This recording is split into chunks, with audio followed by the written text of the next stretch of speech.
Indo Pacific రీజియన్లో China ప్రాబల్యం పెంచుకుంటోంది. ముఖ్యంగా అగ్రెసివ్గా చైనా ముందుకు దూసుకుపోతోంది. తన టెరిటోరియల్ అంబిషన్స్ చాలా పెంచేసుకుంటూ వెళ్తోంది. ఇండో పసిఫిక్ రీజియన్లో సెక్యూరిటీ చాలా అవసరం. దానికి భారతదేశం యొక్క నేవల్ పవర్ స్ట్రెంథన్ చేసుకోవడం కూడా అవసరం అన్నమాట. ఈ దిశగా భారతదేశం ముందుకు అడుగులేస్తోంది. దీనికి సంబంధించి 2 నెలల క్రితమే ఇండియా ఐఎన్ఎస్ అరిఘాట్ ఆగస్టు 29వ తారీఖున కమిషన్ చేసింది. విశాఖపట్నంలో షిప్ బిల్డింగ్ సెంటర్ ఉంది. ఇక్కడే మనకు ఒక ప్రాజెక్ట్ ఉందన్నమాట. ATV project, advanced technology vehicle project. ఈ ప్రాజెక్ట్ చాలా ఇంపార్టెంట్. న్యూక్లియర్ సబ్మరైన్స్ తయారు చేసే ప్రాజెక్ట్ అనమాట. అణు జలాంతర్గాములు అంటాం.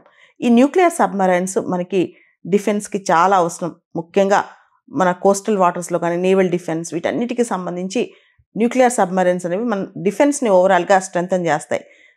ఇక్కడ ఐఎన్ఎస్ అరిఘాట్ అనేది మనకు చూస్తే కనుక మనం దేశీయంగా తయారు చేసిన సిరీస్లో ఇది 2వది అనమాట. ఐఎన్ఎస్ చక్ర అని చెప్పి రష్యా నుంచి లీజుకి తీసుకున్నాం. ఆ తర్వాత భారతదేశంలోనే డెవలప్ చేసుకోవాలి స్వదేశీయంగా అని చెప్పి మనం ఏటీవీ ప్రాజెక్ట్ ద్వారా విశాఖపట్నం షిప్ బిల్డింగ్ సెంటర్లో మన అణు జలాంతర్గాములు తయారు చేసుకుంటున్నాం అనమాట స్వదేశీయంగా. అటువంటి మొదటి జలాంతర్గామి ఐఎన్ఎస్ అరిహంత్.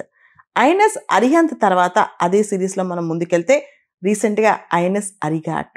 ఇంకొక అద్భుతమైన విషయం ఏంటంటే అరిహంత్కి అరిఘాట్కి దాదాపు మనం చూస్తే కనుక 15 సంవత్సరాల టైం పట్టింది. 2009లో అరిహంత్ అనే ప్రాజెక్ట్ స్టార్ట్ చేస్తే 2016లో అరిహంత్ కమిషన్ అయింది. అరిఘాట్ చూస్తే కనుక కమిషన్ అవ్వటం లాస్ట్ మంత్ అన్నమాట, 2 months బ్యాక్ ఆగస్ట్లో. ఇప్పుడు చాలా డిస్క్రీట్గా అంటే చాలా జాగ్రత్తగా సీక్రెట్గా పెద్ద ఆర్భాటాలు లేకుండా విశాఖపట్నం షిప్ బిల్డింగ్ సెంటర్ దగ్గర అక్టోబర్ 16వ తారీఖున ఇదే సిరీస్లో ఐఎన్ఎస్ అరిధమన్ అని పేరు పెట్టుకోబోతున్నారు. దానికి S4 స్టార్ పెట్టారనమాట. దానికి నిక్నేమ్ అనమాట. ఐఎన్ఎస్ అరిధమన్ అని పేరు పెట్టారు. దాన్ని కమిషన్ చేశారంట, జలప్రవేశం చేశారంట. సో ఇది చాలా ఇంత తక్కువ టైంలో ఇంత అద్భుతంగా ఐఎన్ఎస్ అరిఘాట్కి అరిధమన్కి ఇంత ఫాస్ట్గా మనం అడ్వాన్స్ అవ్వడం అనేది అందరూ ఆశ్చర్యం వ్యక్తం చేస్తున్నారు. భారతదేశం చూడండి, ఒక పక్క కెనడాతో డిప్లొమాటిక్ స్పాట్ ఉంది, ఇంకో పక్క మోడీ గారు రష్యాలో ఉన్నారు, ఇంకో పక్క పెద్ద పెద్ద యుద్ధాలు జరుగుతున్నాయి ప్రపంచంలో. అంతేకాకుండా చైనా యొక్క ప్రాబల్యం ఈ ప్రాంతంలో. వీటన్నిటికీ మన డిఫెన్స్ పవర్ని అంటే భారతదేశం యొక్క ప్రతిష్టని డిఫెన్స్ పవర్ని స్ట్రెంథన్ చేసుకునే విధంగా మనం ముందుకు అడుగులేస్తున్నాం అనమాట. ఐఎన్ఎస్ అరిఘాట్ కంటే కూడా శక్తివంతమైన మరింత మెరుగైన న్యూక్లియర్ సబ్మెరైన్ అణు జలాంతర్గామే ఇప్పుడు ఐఎన్ఎస్ అరిధమన్ అనమాట. దాదాపు అరిధమన్ 75% 75% స్వదేశీ టెక్నాలజీ, ఇండిజినస్ టెక్నాలజీతోనే చేశారంట మొత్తం దీన్ని. ఇది కూడా ఒక విశేషం అని చెప్పొచ్చు. అరిధమన్ అనేది ఇప్పుడు భారతదేశానికి 4వ nuclear ballistic missile submarine SSBN అనమాట.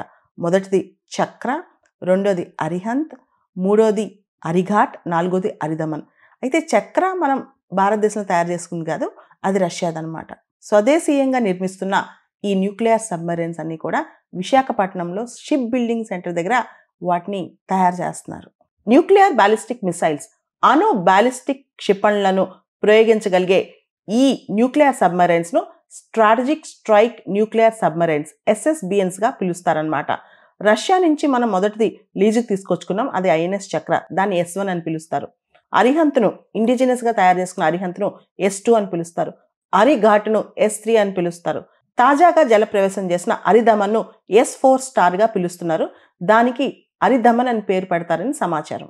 మనకి ఇప్పటికీ SSBNలో 4 ఉంటే 3 స్వదేశీయంగా విశాఖపట్నంలో షిప్ బిల్డింగ్ సెంటర్లో తయారయ్యాయి అనమాట. మొదటిది మనం లీజుకి తీసుకొచ్చినాం, అదే ఐఎన్ఎస్ చక్ర. అరిహంత్ సబ్మెరైన్ నుంచి K-15 బ్యాలిస్టిక్ మిసైల్ను ప్రయోగించగలుగుతారు. ఇవి 750 కిలోమీటర్ల దూరంలోని లక్ష్యాలను ఛేదించగలుగుతాయి. ఇక అరిఘాట్ విషయానికి వస్తే 3500 కిలోమీటర్ల దూరంలోని లక్ష్యాన్ని ఛేదించగలిగే K4 మిసైల్ను ప్రయోగించేలా తీర్చిదిద్దారు. ఇది సముద్రం లోపల గంటకి 44 కిలోమీటర్ల వేగంతో ప్రయాణిస్తుంది. ఈ రెండిట్లో 4 మిసైల్ ట్యూబులు ఉన్నాయి. ఐఎన్ఎస్ అరిహంత్లో అరిఘాట్లో రెండిట్లో కూడా 4 మిసైల్ ట్యూబ్లు ఉన్నాయి.